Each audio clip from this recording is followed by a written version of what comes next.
சொல்லுங்க அக்கா, உங்களோட எப்படி எக்ஸ்பீரியன்ஸ், நீங்க எப்படி ஃபீல் பண்ணீங்க இந்த கிளீனிங் பத்தி? உண்மையிலே சொல்ல போனா நான் வந்து இப்ப கம்பல மொஸ்ட்ல இருந்து கதைக்கிறேன். ஒரு நிமிஷம் எல்லாமே இழந்துட்டோம் அப்படிங்கிற ஒரு கவலையில இருந்தேன். இன்னைக்கு நினைக்கும் போது அந்த அளவுக்கு மன திருப்தியா இருக்கு. சொந்தக்காரங்க கூட அடே நோய் வந்துருமேன்னு இந்த பக்கம் திரும்பி பார்க்காதவங்க இருக்கிறாங்க. ஆனா மல்வான, காலி, பேர் குறிப்பிடாத நிறைய பிரதேசங்கள்ல இருந்து வந்து ஒரு அரவர் கூட போகல, சம்பூர்ணமா எனக்கு சுத்தம் செய்து தந்தாங்க.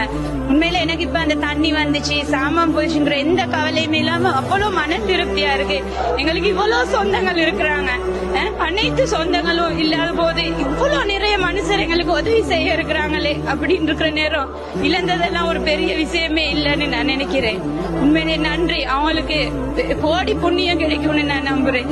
பெரிய ஒரு உதவி செஞ்சாங்க. நான் மறக்கவே மாட்டேன் இந்த மனிதர்களை ஒரு நாளும்.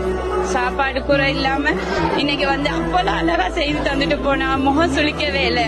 கூட பிறந்த சகோதரங்க மாதிரி, சொந்த பிள்ளைகள் மாதிரி செய்துட்டு போனாங்க. எல்லா பிரதேசத்தாலையும் வந்தாங்க. அவங்களுக்கும் நோய் பரவலாம், அவங்களும் இந்த நாட்டத்துல தான் வந்து வேலை செஞ்சுட்டு போனாங்க. உண்மையில மிக்க நன்றி.